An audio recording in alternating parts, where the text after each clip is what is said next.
சென்னையிலிருந்து நள்ளிரவில் புறப்பட்டு அதிகாலையில் கரூர் அரசு மருத்துவமனைக்கு சென்ற முதலமைச்சர் மு.க.ஸ்டாலின் உயிரிழந்தவர்களின் உடல்களுக்கு அஞ்சலி செலுத்தினார். அவர்களின் குடும்பத்தினருக்கு ஆறுதல் கூறிய அவர் பின்னர் செய்தியாளர்களை சந்தித்தார். அப்போது அரசியல் கட்சி கூட்டத்தில் இவ்வளவு பேர் இறந்தது இதுவரை நடக்காதது என வேதனை தெரிவித்தார். மிகுந்த துயரத்தோடு மிகவும் கனத்த இதயத்தோடு உங்கள் முன்னாலே நான் நின்று கொண்டிருக்கிறேன். கரூர்ல நடந்திருக்கக்கூடிய இந்த கொடூரமான செயலை பற்றி, விபத்தை பற்றி விவரிக்க முடியாது. அந்த அளவுக்கு ஒரு சோக சூழ்நிலை ஏற்பட்டிருக்கு. அதை பத்தி விவரமா சொல்லக்கூடிய மனசு கூட என்னுடைய மனசுல இடம் கொடுக்கல. அந்த அளவுக்கு நானும் வேதனையில் இருக்கிறேன். நேற்று இரவு ஒரு 7:45 மணி அளவுக்கு சென்னையில அதிகாரிகளோடு கலந்து பேசிக் கொண்டிருந்த போது கரூர்ல இப்படி ஒரு சம்பவம் ஏற்பட்டிருக்க. கூட்ட நெரிசல்ல மூச்சுத்திணறல் ஏற்பட்டு பல பேர் மூச்சுத்திணறலுக்கு ஆளாகி மருத்துவமனைக்கு அழைச்சிட்டு போறாங்க அப்படின்னு ஒரு செய்தி எனக்கு கிடைச்சது. செய்தி கிடைச்ச உடனே இந்த கரூர் தொகுதியினுடைய சட்டமன்ற உறுப்பினர் முன்னாள் அமைச்சர் செந்தில் பாலாஜியோடு நான் தொடர்பு கொண்டு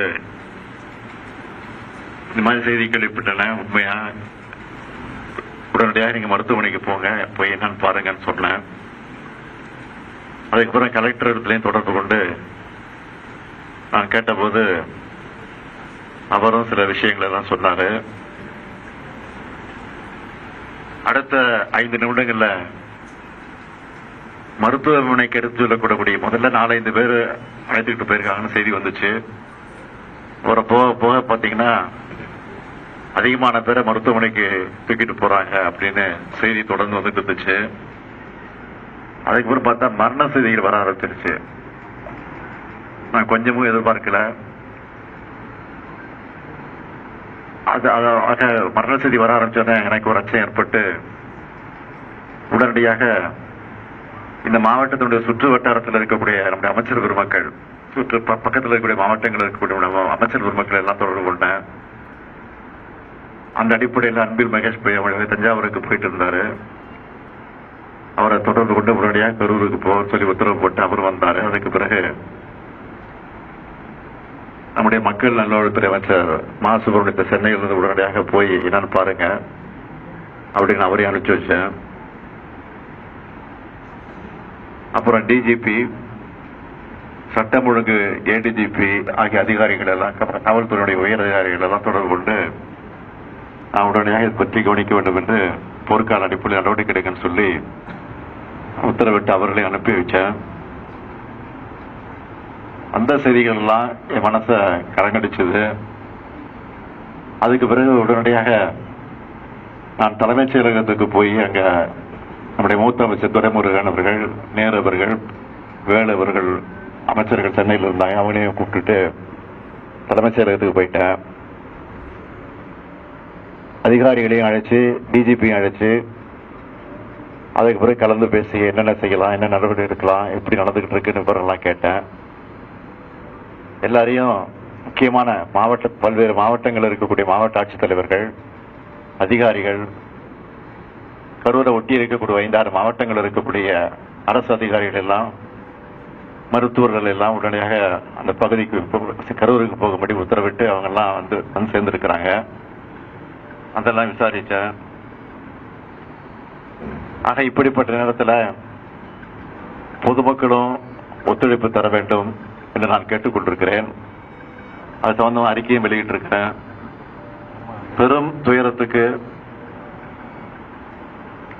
இந்த சம்பவத்தில் மொத்தம் 39 உயிர்கள் இதுவரைக்கும் நம்ம இழந்திருக்கிறோம். இதுல ஆண்கள் 13 பேர், பெண்கள் 17 பேர், ஆண் குழந்தைகள் 4 பேர், பெண் குழந்தைகள் 5 பேர். ஒரு அரசியல் கட்சி நடத்தின கூட்டத்தில் இத்தனை பேரை இழந்த துயரமான சம்பவம் என்பது இதுவரை நடக்காதது, இனிமேல் நடக்கக்கூடாதது. மேலும் 51 பேர் தீவிர சிகிச்சை பிரிவில் அனுமதிக்கப்பட்டு சிகிச்சை பெற்றுக் கொண்டிருக்கிறாங்க. அதுல 26 பேர் ஆண்கள், 25 பேர் பெண்கள். இவங்க எல்லாரும் விரைவில் குணமடைந்து நலமடைந்து விரைவில் வர வேண்டும் என்று நான் நம்புகிறேன். வருவார்கள் என்று நிச்சயமாக நான் நம்புகிறேன். இறந்து போன அந்த உயிர்களுக்கெல்லாம் கனத்த இதயத்தோடு நான் அஞ்சலி செலுத்துகிறேன். அவங்க குடும்பத்துக்கு என்ன ஆறுதல் சொல்லி தேற்றுவது என்று தெரியாமல் திக்கு முக்காடி கொண்டிருக்கிறேன். இந்த துயரமான சம்பவத்தில் மரணமடைந்திருக்கக்கூடிய இந்த குடும்பத்திற்கு ஒவ்வொருவருக்கும் தலா 10 லட்சம் ரூபாய் வழங்கப்படும். அது முதலமைச்சர் பொது நிவாரணத்திலிருந்து வழங்கப்படும் என்று ஏற்கனவே அறிவித்திருக்கிறேன். காயமடைந்து மருத்துவமனையில் சிகிச்சைக்கு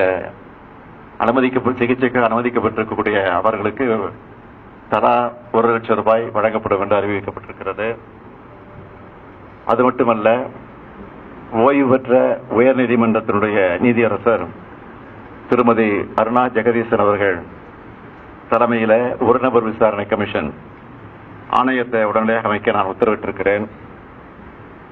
அதற்கு பிறகு இன்று காலையில் 9:30 மணிக்கு தான் வரலாம் என்று முடிவு செய்து விமானத்தில் டிக்கெட்டு பதிவு செஞ்சிருந்தேன். ஆனால் இந்த கொடூரமான காட்சிகள் எல்லாம் தொலைக்காட்சியில பார்த்தபோது எனக்கு மனசு கேட்கல, வீட்டில் இருக்கவே என்னால் முடியல. அதனாலதான் முன்கூட்டியே போக வேண்டும் என்று நான் திட்டமிட்டு 1 மணி அளவில் விமானத்தை பிடித்து இங்கே வந்து சேர்ந்திருக்கிறேன். ஆகவே மீண்டும் மரணமடைந்திருக்கக்கூடிய அந்த குடும்பத்தை சார்ந்தவர்களுக்கெல்லாம் மீண்டும் என்னுடைய ஆறுதலை தெரிவித்துக் கொள்கிறேன். காயமடைந்தவர்கள் விரைவில் குணமடைய வேண்டும் என்றும் என்னுடைய ஆசையையும் வெளிப்படுத்துகிறேன். நன்றி, வணக்கம்.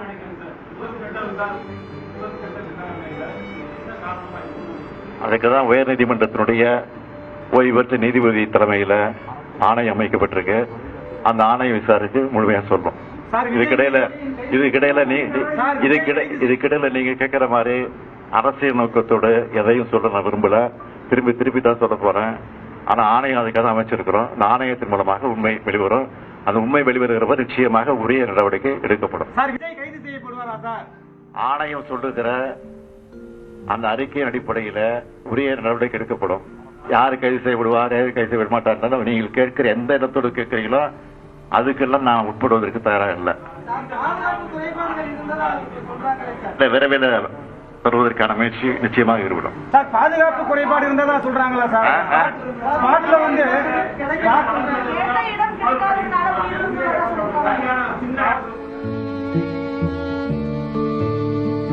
கரூரில் 39 பேர் உயிரிழப்பிற்கு எதிர்க்கட்சித் தலைவர் எடப்பாடி பழனிசாமி இரங்கல் தெரிவித்துள்ளார்.